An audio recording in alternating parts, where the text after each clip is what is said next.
Pensamentos, obra de Blaise Pascal. Biografia do autor. Blaise Pascal nasceu em Clermont, no dia 19 de junho de 1623. Filho de Etienne Pascal e de Antoniette Begon, ficou órfão de mãe aos 3 anos de idade. Suas extraordinárias qualidades de inteligência, reveladas desde os primeiros anos da infância, tornaram-se todo o orgulho do pai de Pascal, que quis encarregar-se pessoalmente de sua educação. O jovem Pascal manifestou, desde logo, um pendor excepcional pelas matemáticas, a tal ponto que, segundo sua irmã Gilbert, chegou ele a descobrir os fundamentos da geometria euclidiana. Aos 16 anos de idade, escreveu um tratado de tal profundeza que se dizia não ter sido escrito outro depois de Arquimedes, que se lhe pudesse comparar. Esse tratado despertou o entusiasmo de Descartes.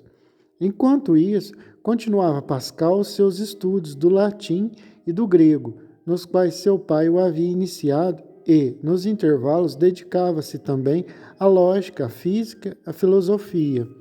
Aos 18 anos de idade, inventou uma máquina de calcular.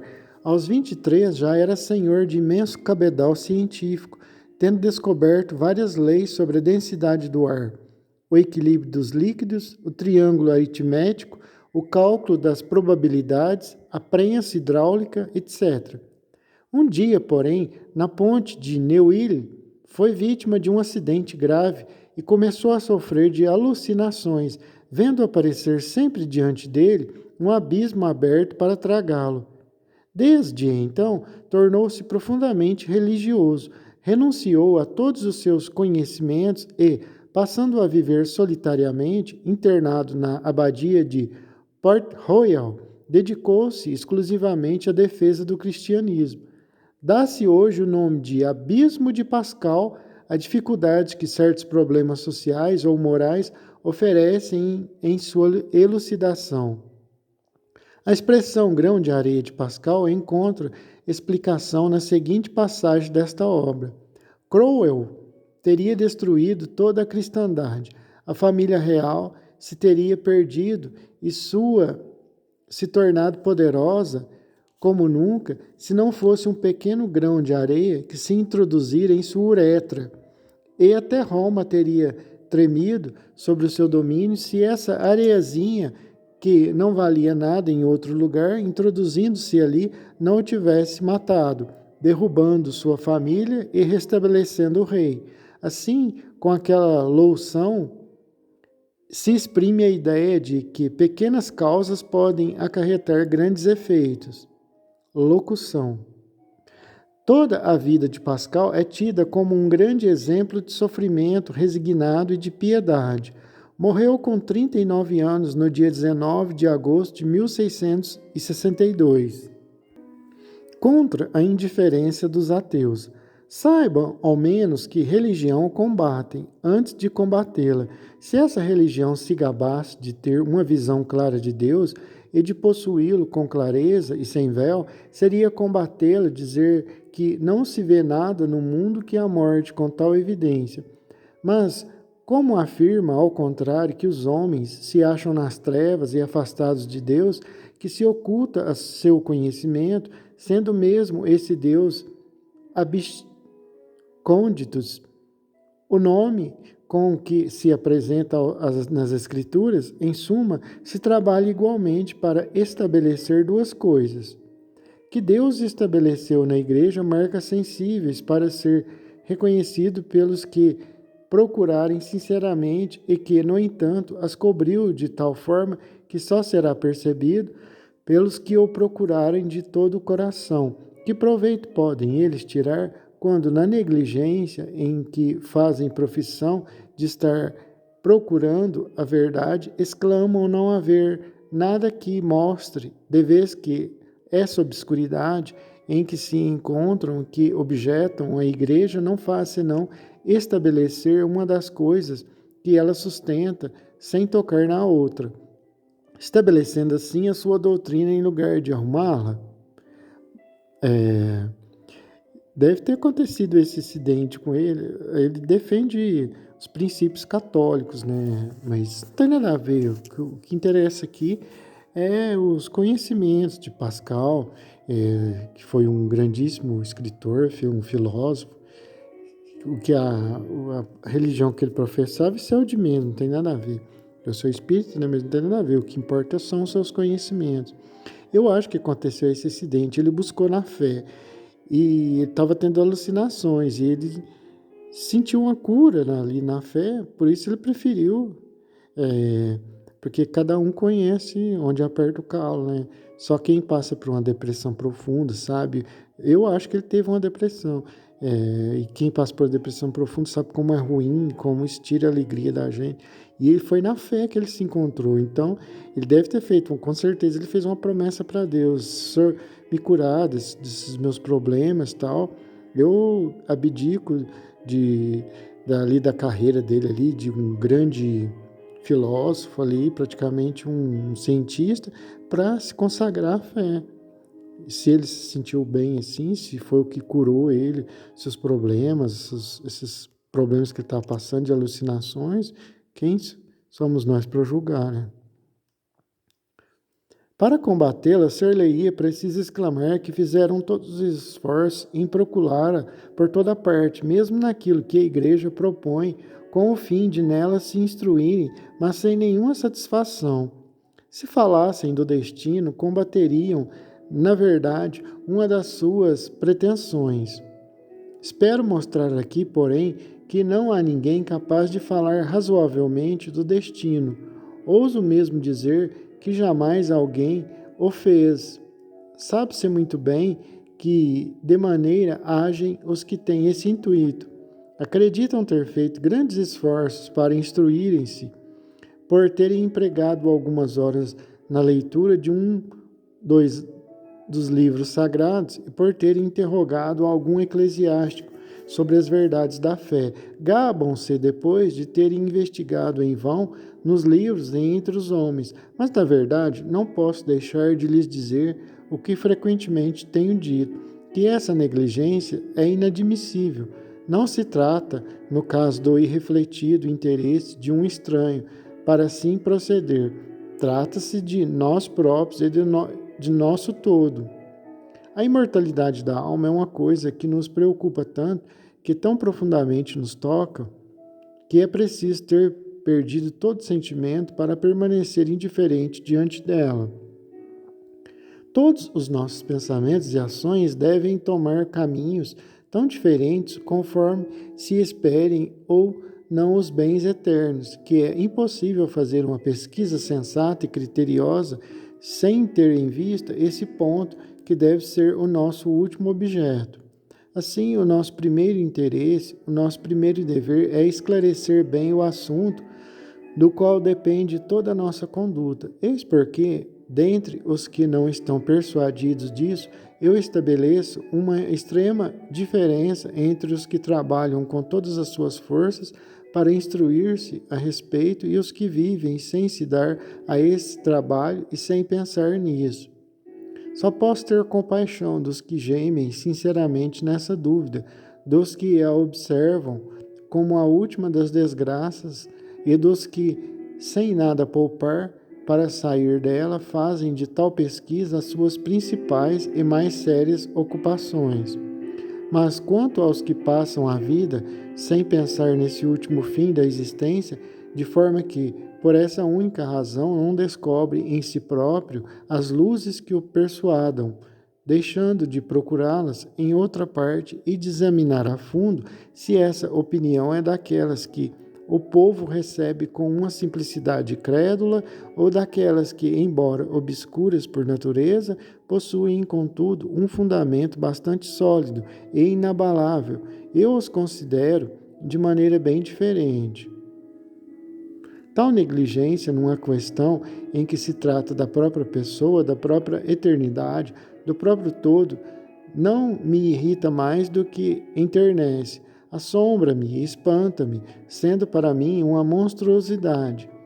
Não o afirmo pelo zelo piedoso de uma devoção espiritual. Entendo, ao contrário, que se deve ter esse sentimento por um princípio de interesse humano e por um interesse de amor próprio. É preciso não ver nisso apenas o que veem as pessoas menos esclarecidas.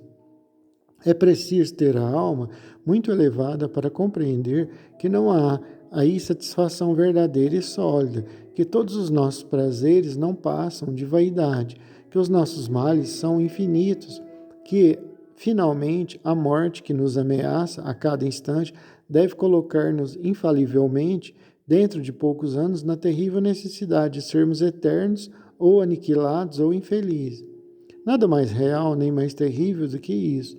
Por mais corajosos que desejamos ser, é esse o fim que espera mesmo a mais bela vida do mundo. Que se reflita sobre isso e se diga depois, se não é indubitável que o único bem da vida presente é a esperança de uma vida futura, que somos felizes só na medida em que dela nos aproximamos e que, não havendo mais infelicidades para os que têm uma inteira certeza da eternidade, também não há felicidade para os que não possuem luz alguma. É, por conseguinte, um grande mal permanecer nessa dúvida, sendo ao menos um dever indispensável investigar quando ela existe, porque aquele que duvida e não investiga se torna então não só infeliz, mas também injusto. Com efeito, se com isso se mostra tranquilo e satisfeito, se disso faz profissão e se por isso se sente orgulho, fazendo disso o motivo de sua alegria e de sua vaidade, não tenho termos para qualificar tão extravagante criatura. Onde se foram buscar tais sentimentos? Que motivo de alegria existe quando só se esperam misérias sem remédio? Que motivo de orgulho pode haver nas obscuridades impenetráveis e como admitir que tal raciocínio seja o de um homem razoável? Não sei quem me pôs no mundo, nem o que é o mundo, nem mesmo o que sou. Estou numa ignorância terrível de todas as coisas. Não sei o que é o meu corpo, nem o que são os meus sentidos, nem o que é a minha alma, e até esta parte do meu ser que pensa o que eu digo, refletindo sobre tudo e sobre si própria, não se conhece melhor do que o resto. Vejo-me encerrado nestes medonhos espaços do universo e me sinto ligado a um canto da vasta extensão, sem saber por que fui colocado aqui e não em outra parte, nem porque o pouco tempo que me é dado para viver me foi conferido neste período de preferência a outro de toda a eternidade que me precedeu, de toda a que me segue. Só vejo o infinito em toda parte, encerrando-me como um átomo e como uma sombra que dura apenas um instante, que não volta. Tudo o que sei é que devo morrer breve. O que, porém, mais ignoro é essa morte que não posso evitar. Assim como não sei de onde venho, também não sei para onde vou. Sei apenas que, ao sair deste mundo, cairei para sempre no nada ou nas mãos de um Deus irritado, sem saber em qual dessas duas situações terei ficar eternamente. Eis a minha condição cheia de miséria, de fraqueza, de obscuridade. Concluo de tudo isso que devo passar por todos os dias da minha vida sem pensar em descobrir o que me deve acontecer. Talvez pudesse encontrar algum esclarecimento nas minhas dúvidas, mas não quero dar-me a esse trabalho, nem dar um passo nesse sentido. Tratando com desprezo os que com isso se preocupa, quero experimentar esse grande acontecimento sem previdência e sem temor, deixando-me passivamente conduzir na incerteza da eternidade, na minha condição futura. Quem desejaria ter como amigo um homem que assim falasse? Quem o escolheria para lhe comunicar suas intimidades? Quem recorreria a ele em suas aflições? Finalmente, a que utilidade na vida se poderia destiná-lo? Na verdade, é glorioso para a religião ter como inimigos homens tão insensatos, pois a sua oposição lhe é tão pouco perigosa que serve, ao contrário, para o estabelecimento de suas principais verdades. Com efeito, a fé cristã não visa principalmente senão a estabelecer estas duas coisas, a corrupção da natureza e a redenção de Jesus Cristo. Ora, se eles não servem para mostrar a verdade da redenção pela santidade dos seus costumes, servem ao menos admiravelmente para mostrar a corrupção da natureza com sentimentos tão desnaturados.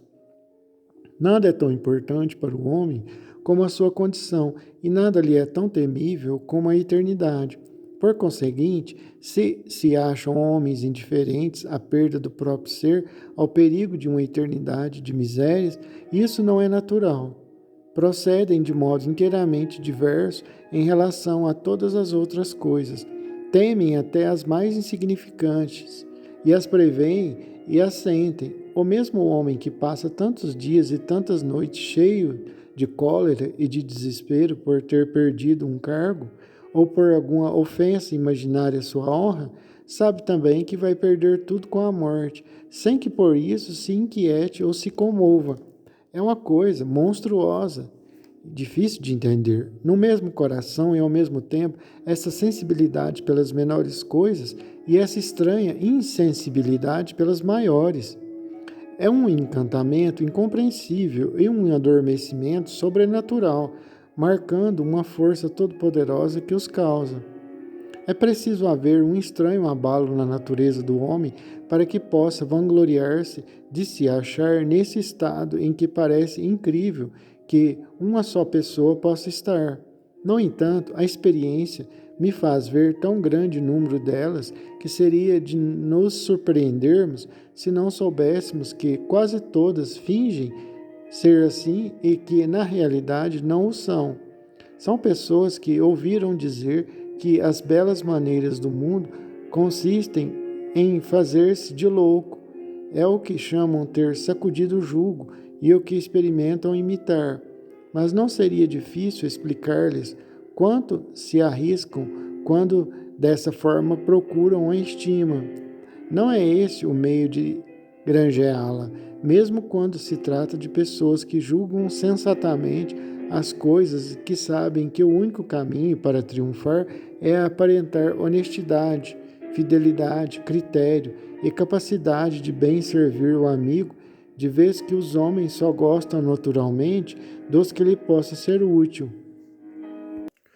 Com efeito, que vantagem temos em ouvir um homem dizer que sacudiu o jugo, que não crê na existência de um Deus que vele sobre suas ações, que se considera como o único senhor de sua conduta e que não pensa em prestar contas senão a si próprio? Pensarão, por isso, que nos levarão a depositar-lhes mais confiança e a esperar seus consolos, conselhos e socorros em todas as necessidades da vida? Pretenderão alegrar-nos, dizendo-nos que estão convencidos de que a nossa alma não passa de um pouco de vento e de fumaça, e isso num tom orgulhoso e satisfeito? Será coisa que se diga com alegria? Não será, ao contrário, uma coisa que deva ser dita com tristeza, como sendo a mais triste do mundo? Se pensassem nisso seriamente, veriam que isso é tão mal apanhado, tão contrário ao bom senso, tão oposto à honestidade, tão afastado em tudo dessa boa aparência, que mostram que seriam antes capazes de regenerar do que de corromper ou que tivessem alguma inclinação para segui-los. E, com efeito, fazei-os prestar contas dos seus sentimentos e das razões que possuem para duvidar da religião.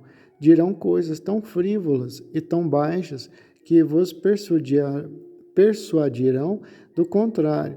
Foi o que muito a propósito lhes disse um dia alguém: se continuardes a discorrer dessa maneira, na verdade, me convertereis. E tinha razão. De fato, quem não teria horror de se ver com sentimentos em que se tem como companheiros pessoas tão desprezíveis? Eis porque os que não fazem senão fingir esses sentimentos seriam bem desgraçados em contrariar seu natural para tornar-se os mais impertinentes dos homens. Se desgostam no fundo do coração por não terem mais luz, não o dissimulam. Se desgostam no fundo do coração por não terem mais luz, não o dissimulem. pois tal declaração não será vergonhosa, só a vergonha em não possuí-la.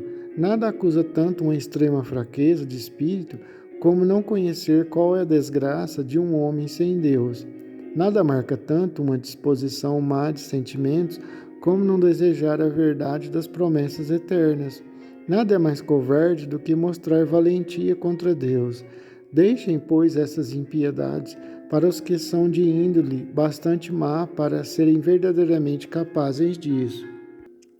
Sejam, ao menos, homens de bem, se não puderem ser cristãos, e reconheçam finalmente que só há duas espécies de pessoas que podem ser chamadas de razoáveis: ou os que servem Deus de todo o coração porque o conhecem, ou os que o procuram de todo o coração porque não o conhecem.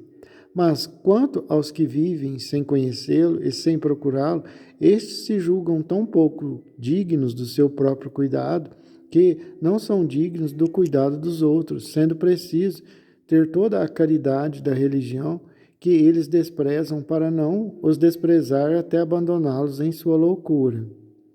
Mas, com essa religião, nos obriga a observá-los sempre, enquanto estiverem nesta vida, como capazes da graça que pode esclarecê-los e acreditar que podem, em pouco tempo, tornar-se mais cheios de fé do que nós o somos, podendo nós, ao contrário, cair na cegueira em que eles se acham. É preciso fazer por eles o que desejaríamos que se fizesse por nós, se estivéssemos em seu lugar, e chamá-los a ter piedade de si próprios e a dar, ao menos, alguns passos para tentar descobrir luzes. Dediquem a essa leitura algumas das horas que tão inutilmente empregam fora. Se alguma aversão experimentarem, talvez reconheçam ainda assim alguma coisa ou, pelo menos, não perderão muito. Quanto aos que nisso usarem de toda a sinceridade e mostrarem um verdadeiro desejo de descobrir a verdade, espero que se satisfarão e ficarão convencidos das provas de uma religião tão divina por mim coligidas aqui. O que é mais vantajoso, acreditar ou não acreditar na religião cristã? Nossa alma está lançada no corpo, no qual acha número, tempo, dimensões. Raciocina sobre isso e lhe dá o nome de natureza, necessidade, sem poder acreditar em outra coisa. A unidade agregada ao infinito em nada o aumenta, do mesmo modo que um pé a uma medida infinita. O finito se aniquila em presença do infinito e se torna um simples zero. Assim o nosso espírito diante de Deus. Assim a nossa justiça diante da justiça divina.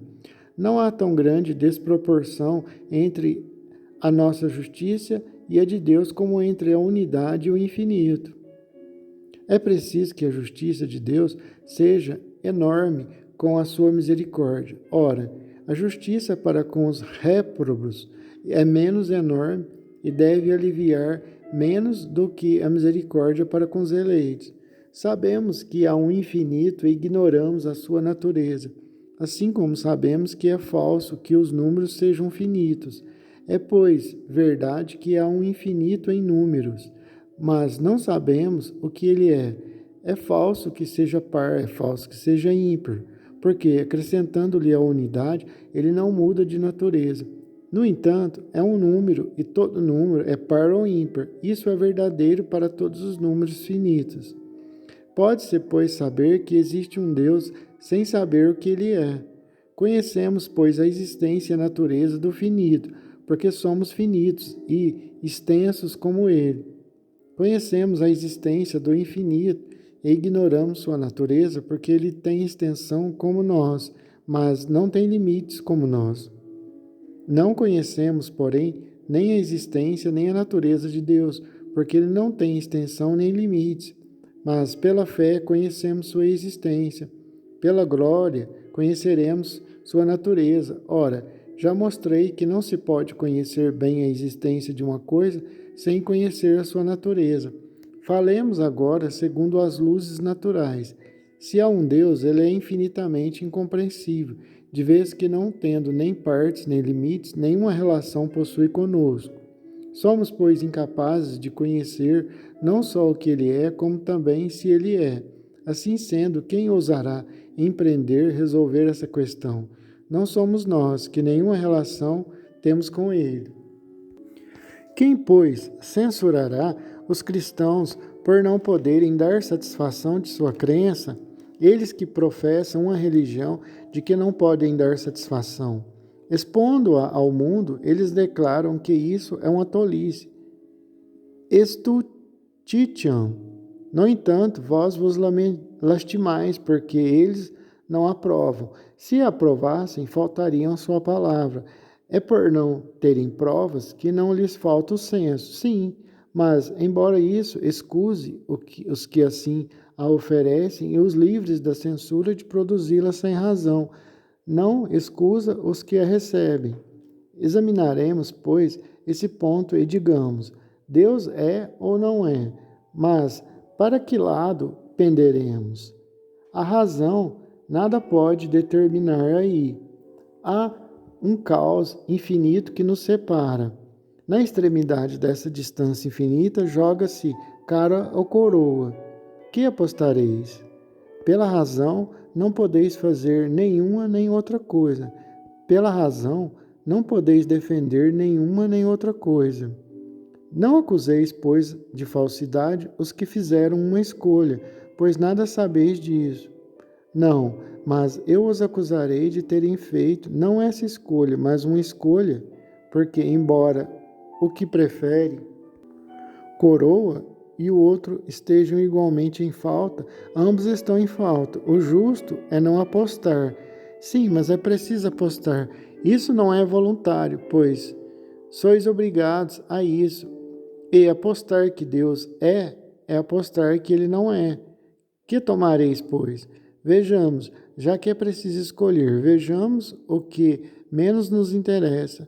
Tendes duas coisas que perder, o verdadeiro e o bem, e duas coisas que empenhar, vossa razão e vossa vontade, vossos conhecimentos e vossa beatitude. E vossa natureza tem duas coisas que evitar, o erro e a miséria. Vossa razão não é mais atingida, desde que é preciso necessariamente escolher, escolhendo um dentre os dois. Eis um ponto liquidado. Mas vossa beatitude. Pesemos o ganho e a perda, preferindo coroa, que é Deus. Estimemos as duas hipóteses. Se ganhardes, ganhareis tudo. Se perderdes, nada perdereis. Apostai, pois, que ele é, sem hesitar. Isso é admirável. Sim, é preciso apostar, mas talvez eu aposte demais. Vejamos. Uma vez que é tal a incerteza do ganho e da perda, se só tivesses que apostar 2 vidas por uma, ainda poderias apostar. Mas, se devessem ser ganhas 3, seria preciso jogar desde que tendes necessidade de jogar. E seríeis imprudente, quando forçado a jogar, não arriscasseis vossa vida para ganhar 3 num jogo, em que é tamanha a incerteza da perda e do ganho. Há, porém, uma eternidade de vida e de felicidade, e assim sendo, quando houvesse uma infinidade de probabilidades, das quais somente uma fosse por vós, ainda terias razão em apostar uma para ter 2, e agirias mal, quando obrigado a jogar, se recusasses jogar uma vida contra 3 num jogo, em que, numa infinidade de probabilidades, há uma por vós, havendo uma infinidade de vida infinitamente feliz que ganhar. Mas há aqui uma infinidade de vida infinitamente feliz que ganhar, uma probabilidade de ganho contra uma porção finita de probabilidades de perda, e o que jogais é finito. Jogo é jogo, sempre onde há o infinito e onde não há infinidade de probabilidades de perda contra a de ganho, não há que hesitar, é preciso dar tudo. E assim, quando é forçado a jogar, é preciso renunciar à razão para conservar a vida e não arriscá-la pelo ganho infinito, tão prestes a chegar quanto a perda do nada. Por conseguinte, de nada serve dizer que é incerto ganhar-se e que é certo arriscar-se. e que a infinita distância entre a certeza do que se expõe à incerteza do que se deve ganhar iguala o bem infinito que certamente se expõe ao infinito incerto. Não é assim. Todo jogador arrisca com certeza para ganhar incertamente o finito, sem pecar contra a razão. Não há infinidade de distância entre essa certeza do que se expõe e a incerteza do ganho. Isso é falso. Há, na verdade, infinidade entre a certeza de ganhar e a certeza de perder. Mas a incerteza de ganhar é proporcional à certeza do que se arrisca, segundo a proporção das probabilidades de ganho e de perda, de onde se conclui que, havendo tantas probabilidades de um lado como do outro, a aposta deve ser igual, e então a certeza do que se expõe é igual à incerteza do ganho. Bem longe está de ser infinitamente distante.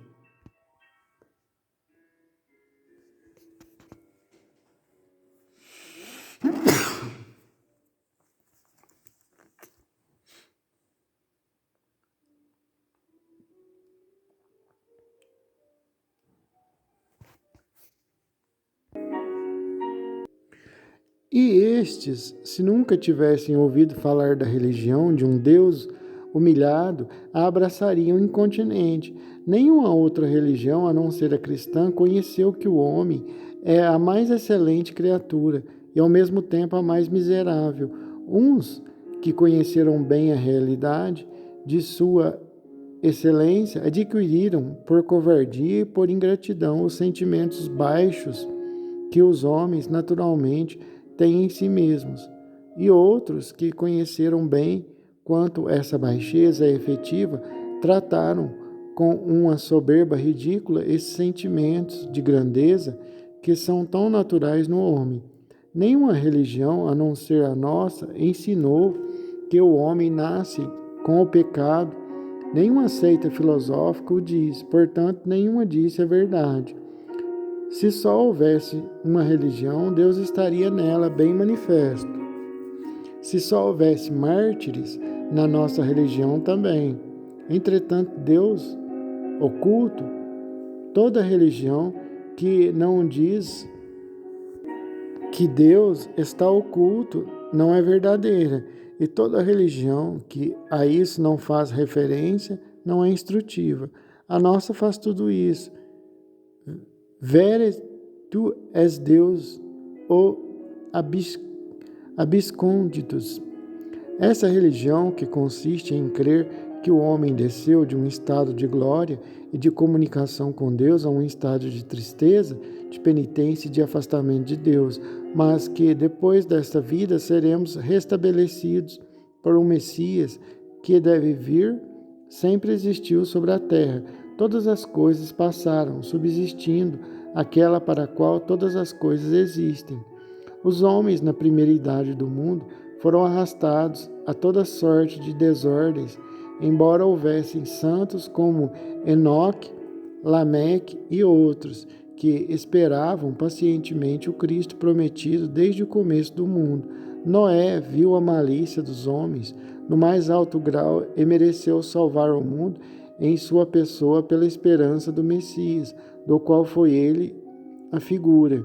Abraão estava cercado de idólatras quando Deus fez com que ele conhecesse o mistério do Messias, que ele saudou de longe. No tempo de Isaac e de Jacó, a abominação estava espalhada sobre a terra. Mas esses santos viviam na fé, e Jacó, morrendo e abençoando seus filhos, exclama num transporte que o obrigou a interromper seu discurso: Eu espero, meu Deus, o Salvador que prometeste. Salutare tum spectabo domine. Os egípcios estavam infectados de idolatria e de magia. O próprio povo de Deus era influenciado por seus exemplos. No entanto, Moisés e outros acreditavam naquele que não viam e o adoravam olhando para os dons naturais que ele lhes preparava. Os gregos e os latinos, em seguida, fizeram reinar as falsas divindades. Os poetas fizeram 100 diversas teologias. Os filósofos se separaram em 1000 seitas diferentes.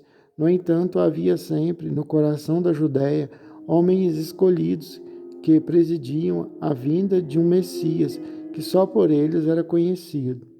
Ele veio, enfim, na consumação dos tempos, e desde então viram-se nascer tantos cismas e heresias, tantos desmoronamentos de estados, tantas mudanças em todas as coisas, e essa igreja, a que adora aquele que sempre foi adorado, substituiu sem interrupção.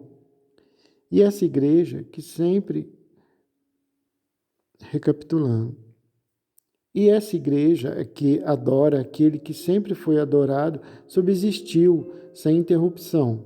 E o que é admirável, incomparável e inteiramente divino é que essa religião que sempre durou foi sempre combatida.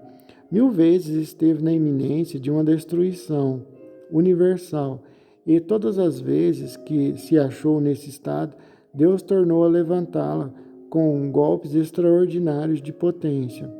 É assombroso que assim seja e que ela se mantenha sem dobrar-se e curvar-se sobre a vontade dos tiranos.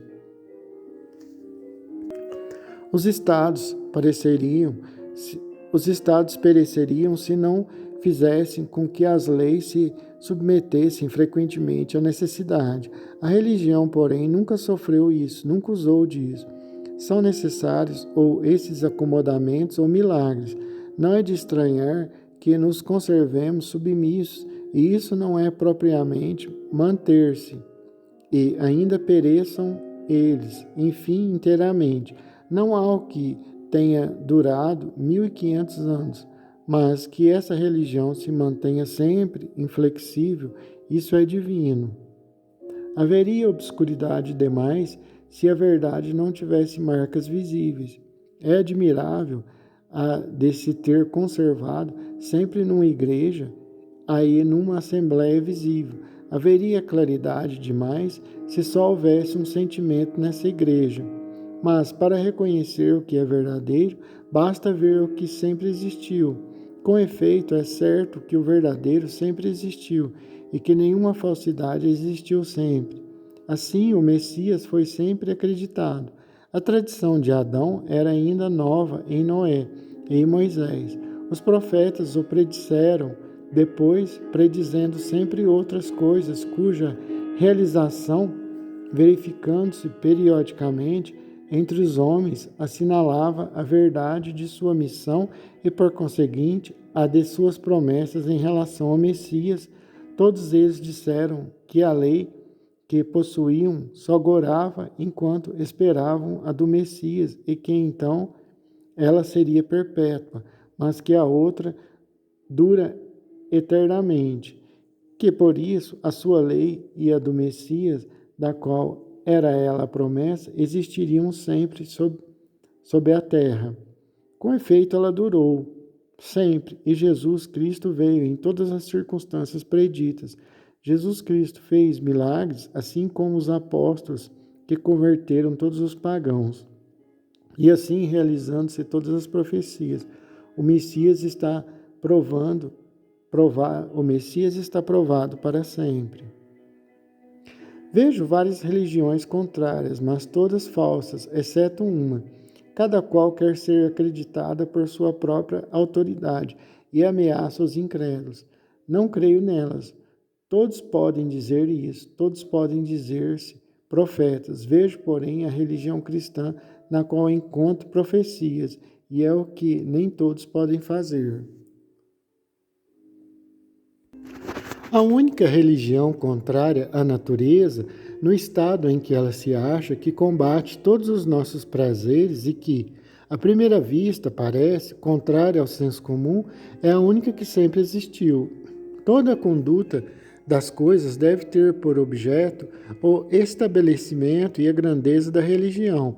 Os homens devem ter em si mesmos sentimentos conformes ao que ela nos ensina, e, enfim, ela deve ser de tal forma o objeto e o centro para o qual tende todas as coisas que quem souber os seus princípios poderá explicar toda a natureza do homem em particular e toda a conduta do mundo em geral.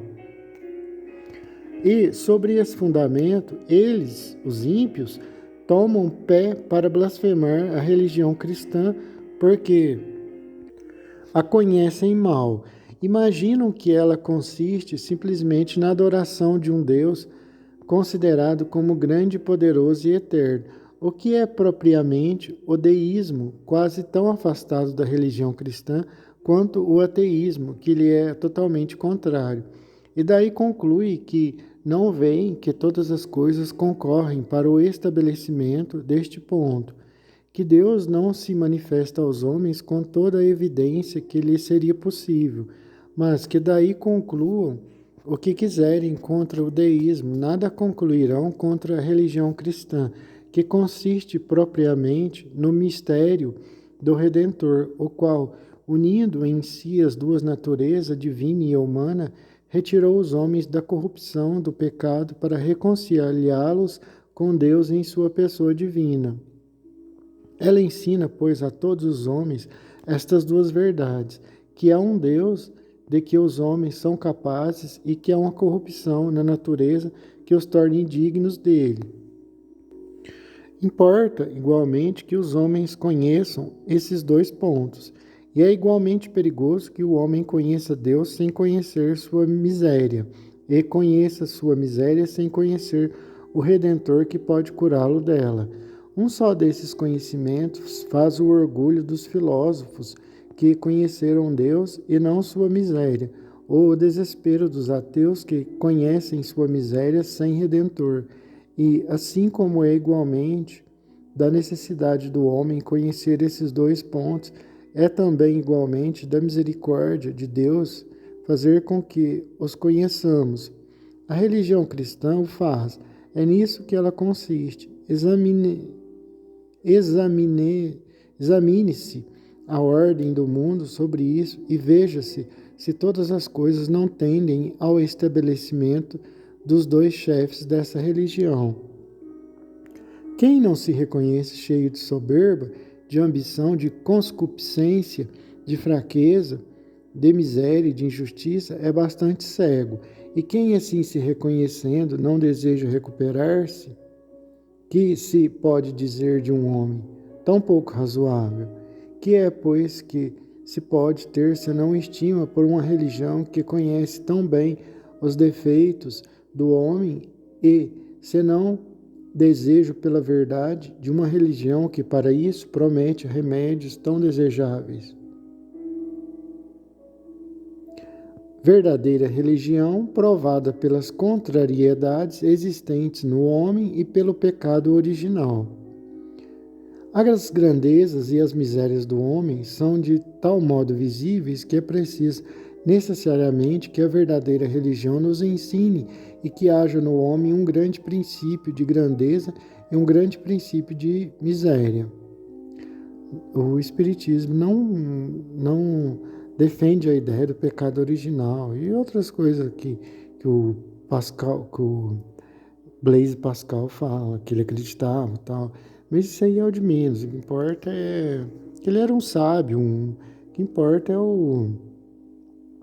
que ele tenta. A gente não precisa acreditar ali, aceitar tudo que ele tá passando, mas tirar o que serve para a gente e descartar o resto. É preciso, pois, que ela nos explique essas espantosas contrariedades. Se há um só princípio de tudo, um único fim de tudo, tudo por ele, tudo para ele. É preciso, pois, que a verdadeira religião nos ensine a não adorar senão a ele e não amar senão a ele. Mas como nos achamos na impossibilidade de adorar o que não conhecemos e de amar outra coisa além de nós, é preciso que a religião que institui sobre esses deveres nos instrua também sobre essas impossibilidades, ensinando-nos também os remédios. É preciso que, para tornar o homem feliz, ela lhe mostre que há um Deus, que é obrigado a amá-lo, que a nossa verdadeira felicidade é estar nele, e o nosso único mal estar separado dele. Que reconheça que estamos cheios de trevas que nos impedem de conhecê-lo e de amá-lo, o que assim, obrigando-nos os nossos deveres, a amar a Deus e as nossas concupiscências e desviar-nos dele, estamos cheios de injustiça. É preciso que nos dê satisfação dessas nossas oposições em relação a Deus e ao nosso próprio bem. É preciso que nos ensine os remédios para essas impossibilidades e os meios de obter esses remédios. Examine-se sobre isso todas as religiões do mundo e veja se há alguma que o satisfaça como a cristã.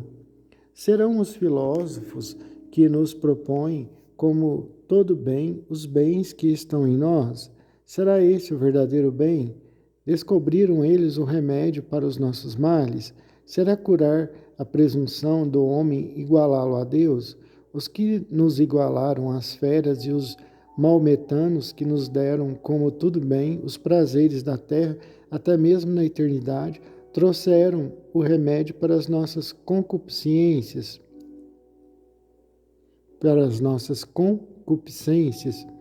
Levantai vossos olhos para Deus, dizei uns, olhai para aquele ao qual vos assemelhais e que vos fez para adorá-lo.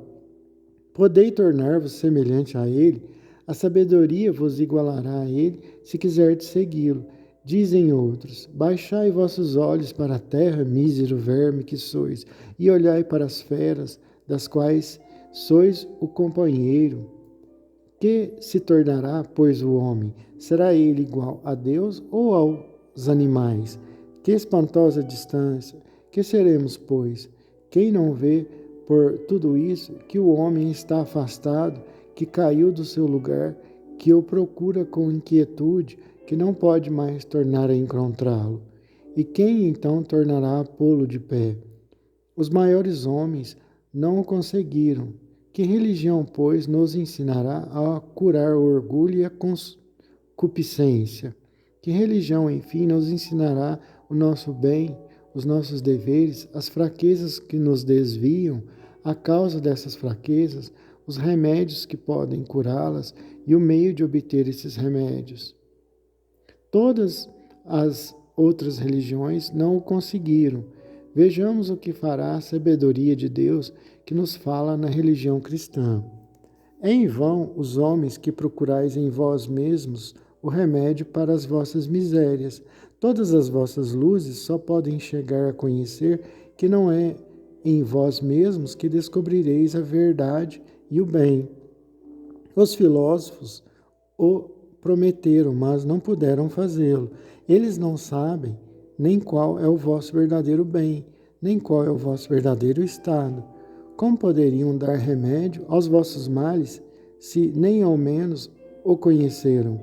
Vossas enfermidades principais são o orgulho, que vos subtrai de Deus, a concupiscência, que vos liga à terra, e eles não fizeram outra coisa senão entreter ao menos uma dessas enfermidades. Se vos deram Deus por objeto, foi apenas para exercer vossa soberba. Fizeram-vos pensar que lhes sois semelhantes e conformes por vossa natureza. E os que viram a vaidade dessa pretensão, vos lançaram no outro precipício, fazendo-vos entender que vossa natureza é semelhante à dos animais, e vos levaram a procurar o vosso bem nas concupiscências que são a partilha dos animais. Não é esse o meio de vos curar de vossas injustiças, que esses juízes não conheceram. Não espereis, diz ela, nem a verdade, nem a consolação dos homens. Eu sou aquela que vos formou, e em seguida a única que vos ensina o que sois, mas não estáis agora no estado em que vos formei. Criei o homem santo, inocente, perfeito. Enchi-o de luz e de inteligência. Comuniquei-lhe minha glória e minhas maravilhas. Os olhos do homem viam então a majestade de Deus. Ele não se achava nas trevas que o cegam, nem na mortalidade e nas misérias que o afligem, mas não pode sustentar tanta glória sem cair na presunção. Quis tornar-se o centro de si mesmo, independente do meu socorro.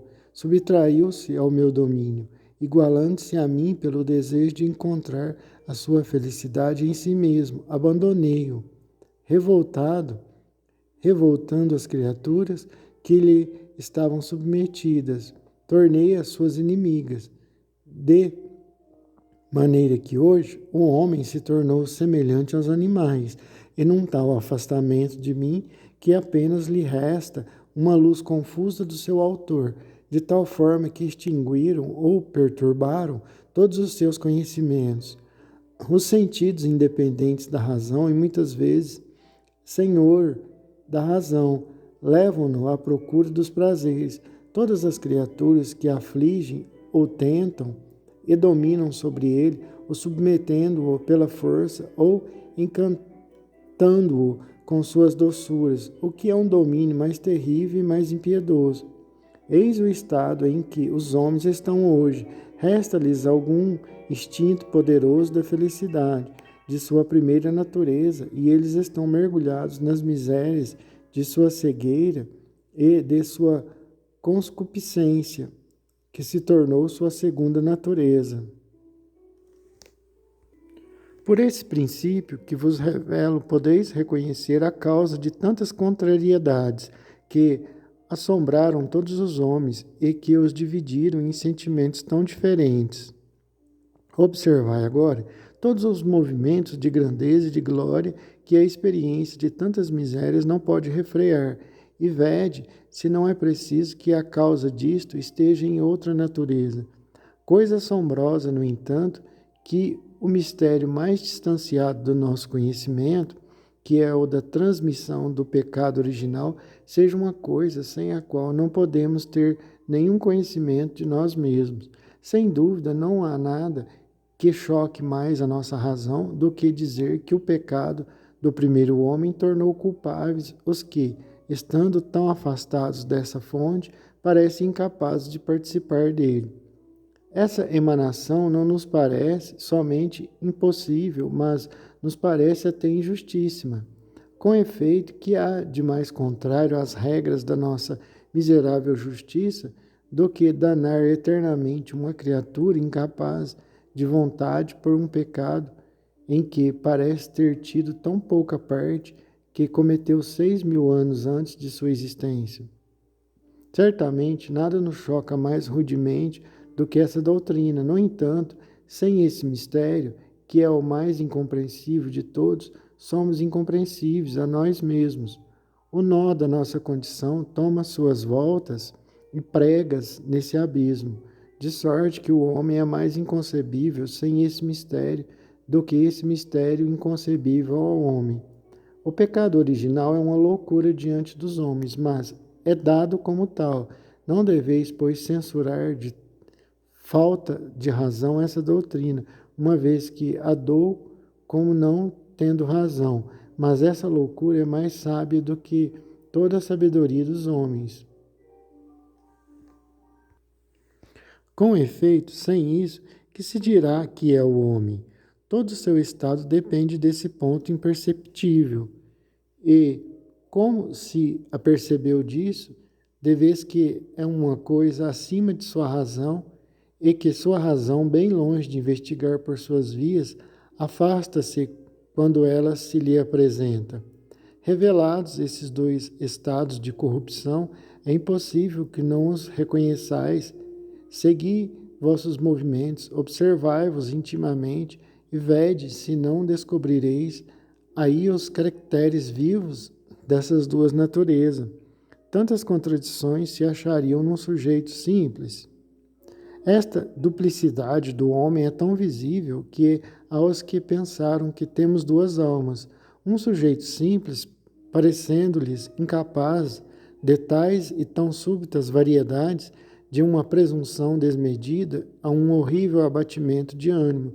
Todas essas contrariedades, que pareciam afastar-me mais do conhecimento da religião, foi o que mais cedo me conduziu à verdadeira. Para mim, confesso que logo que a religião cristã descobre este princípio, que a natureza dos homens é corrompida e decaída de Deus, isso abre os olhos a ver por toda parte o caráter dessa verdade. Com efeito, a natureza é tal que assinala por toda parte um Deus perdido, quer no homem, quer fora do homem. Sem esses divinos conhecimentos, que puderam fazer os homens, senão ou elevar-se no sentimento interior que lhes resta de sua grandeza passada, ou abater-se em vista de sua fraqueza presente. Com efeito, não vendo a verdade inteira, não puderam chegar a uma perfeita virtude, uns considerando a natureza como incorrupta, outros como irreparável. Não puderam evitar o orgulho nem a preguiça, que são as duas fontes de todos os vícios, pois só podem ou abandonar-se a isso por covardia ou furtar-se por orgulho. De fato, se conhecessem a excelência do homem, ignorariam sua corrupção, de modo que evitariam a preguiça, mas se perderiam na soberba.